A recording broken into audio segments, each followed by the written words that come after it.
Paris Saint-Germain tampaknya sangat berambisi meraih trofi Liga Champions perdananya. Hal itu terlihat jelas dengan pergerakan transfer besar-besaran yang mereka lakukan musim ini. Terbaru, klub asal Prancis tersebut baru saja meresmikan kedatangan sang mega bintang asal Argentina, Lionel Messi. Pemain terbaik dunia 6 kali itu hadir menyusul Sergio Ramos, Gianluigi Donnarumma, Jorginho Wijnaldum, dan Achraf Hakimi yang telah lebih dulu merapat ke Parc des Princes. Tentunya nama-nama besar yang didapatkan PSG kali ini demi memenuhi satu target yang belum mereka capai, yakni merajai Eropa. Raksasa ibu kota Prancis tersebut memang sudah jadi raja di Liga Prancis. Namun di Eropa, mereka masih belum bisa berbuat banyak, kendati hampir melakukannya di musim 2019-2020. Saat berhasil mencapai final, namun harus kalah dari raksasa asal Jerman, Bayern Munchen. Lantas, mampukah dengan skuad penuh bintang saat ini mampu membuat PSG memenuhi ambisi mereka meraih trofi Liga Champions perdana mereka? Atau malah kembali menjadi tim yang selalu sial di Liga Champions? Inilah analisis kekuatan PSG di musim ini dengan hadirnya para bintang ternama demi meraih asa menjadi juara Eropa perdana.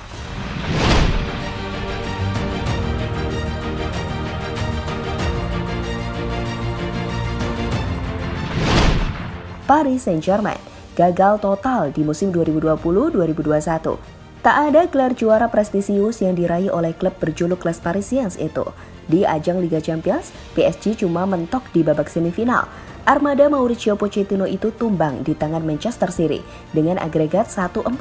Setali 3 uang, nasib sial PSG ternyata juga terjadi di Liga Prancis. Mereka harus rela berada di posisi kedua klasmen akhir setelah terpaut satu angka dari Lille yang keluar sebagai juara.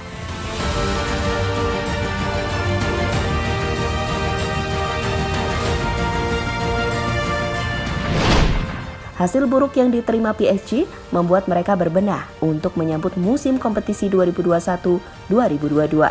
Pemain-pemain bintang didaratkan untuk menambal kelemahan-kelemahan yang ada di musim sebelumnya. Posisi penjaga gawang misalnya, PSG memberi tekanan kepada kiper asal Costa Rica, Keylor Navas yang musim lalu menjadi pilihan utama dengan mendatangkan Gianluigi Donnarumma yang berstatus sebagai juara Euro 2020 bersama timnas Italia sekaligus menjadi pemain terbaik turnamen. Sementara di posisi lini belakang juga diperkuat dengan kedatangan Sergio Ramos. Sebelumnya, PSG lebih sering memainkan Marquinhos dan Presnel Kimpembe sebagai duet di bek tengah. Kini dengan adanya Ramos, Pochettino bisa melakukan rotasi. Tak cuma di bek tengah, sektor bek sayap kanan juga diperkuat dengan kedatangan Achraf Hakimi dari Inter Milan. Agresivitas Hakimi di sisi lapangan dipercaya dapat menambah variasi tendangan PSG. Kemudian di lini tengah, PSG mendaratkan gelandang asal Belanda, Gini Wijnaldum. Sektor gelandang dianggap menjadi titik yang kurang bertaji pada musim lalu, karena hanya bertumpu pada Marco Verratti semata. Dan di lini depan, kehadiran Messi dinilai akan semakin menambah kekuatan yang sebelumnya diisi oleh Neymar dan Mbappe.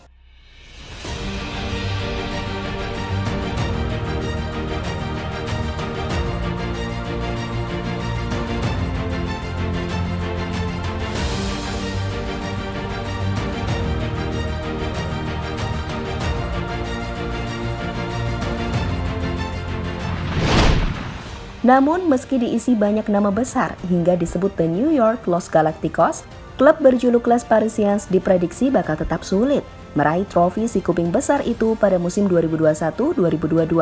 Ada beberapa alasan yang mendasari itu. Pertama, sepak terjang Mauricio Pochettino yang merupakan salah satu pelatih bertalenta. Meski begitu, hingga kini dirinya belum pernah mendapatkan trofi utama sepanjang karirnya sebagai pelatih. Pria berusia 49 tahun itu memang sempat mengantarkan Tottenham Hotspur ke final Liga Champions pada 2019 silam, namun gagal menjadi juara. Pochettino memang memenangkan Piala Prancis setelah dirinya belum genap 1 tahun menangani PSG. Tetapi Liga Champions jelas berada di level yang sama sekali berbeda. Selanjutnya adalah masalah di lini tengah, di mana mereka tidak memiliki the real playmaker kelas dunia. Pemain seperti Ander Herrera, Marco Verratti, Jorginho Wijnaldum, Idrissa Gueye, Danilo Pereira, dan Leandro Paredes adalah nama-nama kekuatan PSG di jantung lini tengah. Namun tidak satupun dari mereka bisa disebut playmaker.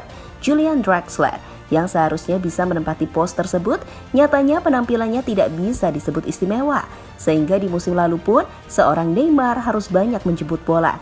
hingga jauh dari posisi aslinya. Maka dari itu, kehadiran Lionel Messi sangat diharapkan mampu menjawab segala permasalahan tersebut, sebab Messi juga bisa berperan sebagai playmaker atau pengatur serangan.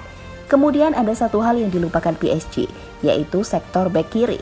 Ya, PSG memang memiliki masalah dengan bek sayap dalam beberapa tahun terakhir. Masalah itu coba mereka atasi dengan membeli Achraf Hakimi dari Inter Milan musim panas ini seharga 54 juta pound sterling atau setara 1,7 triliun rupiah. Namun Hakimi adalah seorang bek kanan, sedang di bek kiri mereka masih harus mengandalkan Juan Bernat yang sering mengalami cedera dan Layvin Kurzawa yang tidak konsisten.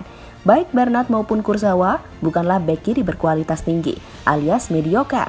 Dan parahnya lagi, Juan Bernat masih dalam posisi pemulihan diri dari cedera serius yang membuatnya hanya tampil 3 kali di semua kompetisi musim lalu. Masalah selanjutnya adalah intensitas Liga Prancis yang masih dianggap terlalu ringan bagi PSG. Dengan skuad yang mematikan untuk menghadapi musim ini, mereka tentu ingin merebut kembali gelar juara dari Lille di Liga Prancis.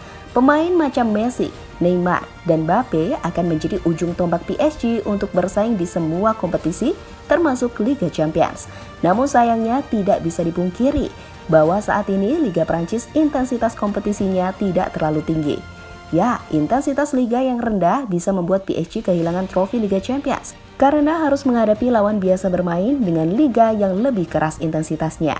Hal itu tentu bisa membuat Les Parisiens kesulitan setelah bermain melawan tim yang relatif lebih mudah di liga domestik. Dan yang terakhir, ketidakseimbangan dalam menyerang dan bertahan. Tak bisa dipungkiri bahwa trisula penyerang Kylian Mbappe, Neymar, dan Lionel Messi akan menjadi yang terbaik dalam permainan. Selain itu, pemain seperti Angel Di Maria, Mauro Icardi, dan Pablo Sarabia juga dimiliki PSG. Namun, terlepas dari kecakapan menyerang Messi, Neymar, dan Mbappe, ketiganya tidak benar-benar berkontribusi secara defensif. Hal ini berpotensi untuk membuat PSG tidak mampu tampil seimbang untuk menyerang dan bertahan. Meski begitu, pelatih PSG Mauricio Pochettino merasa tetap optimis menatap musim ini dan berharap pemain-pemain barunya mampu mempersembahkan gelar untuk Les Parisiens. Yang kami cari dalam laga pemain adalah kepribadian dan mental juara. Para pemain yang kami datangkan sudah memenangi gelar di berbagai klub. Sekarang waktunya mereka berusaha membantu PSG untuk meraih gelar juga, ujar Pochettino dilansir bolasport.com dari The World Game. Ya, kombinasi para bintang terdahulu dengan pemain baru pun diharapkan semakin memperkuat PSG musim ini. Mereka tentu tak ingin hanya juara di kompetisi lokal, tetapi juga di Liga Champions. Jadi, mampukah PSG mewujudkan mimpinya dengan menjuarai Liga Champions musim ini? Patut kita nantikan bersama.